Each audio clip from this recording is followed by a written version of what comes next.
Hello అండి అందరికి recent గా కొండా సురేఖ గారికి నాగార్జున గారికి ఒక వార్ అనేది జరుగుతుంది.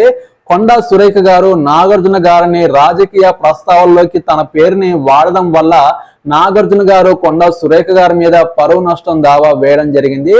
ఈ మాట మీద కొండా సురేఖ గారు తన మాటని వెనక్కి తీసుకోవడం జరిగింది. ఇదే విధంగా సినిమా ఇండస్ట్రీ వాళ్ళు కొండా సురేఖ అన్న మాట చాలా రాంగ్, ఇది కఠినంగా చర్య తీసుకోవాల్సిందిగా నాగార్జున గారికి సినిమా ఇండస్ట్రీ సపోర్ట్ చేస్తున్నారు.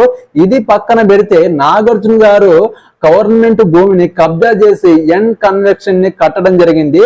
దీని గురించి సినిమా ఇండస్ట్రీ వాళ్ళు ఎందుకు మాట్లాడలేదు? ఇది సినిమా ఇండస్ట్రీ వాళ్ళకి తప్పుగా అనిపించలేదా? దీని కూడా సినిమా ఇండస్ట్రీ వాళ్ళు కొంచెం పబ్లిక్ లో మాట్లాడితే బాగుండేది. మీరేమంటారు? నాగార్జున గారి మీద, కొండా సురేఖ గారి మీద మీరు మీ కామెంట్ రూపంలో కామెంట్ చేయండి. నా ఛానల్ ని సపోర్ట్ చేయండి, సబ్స్క్రైబ్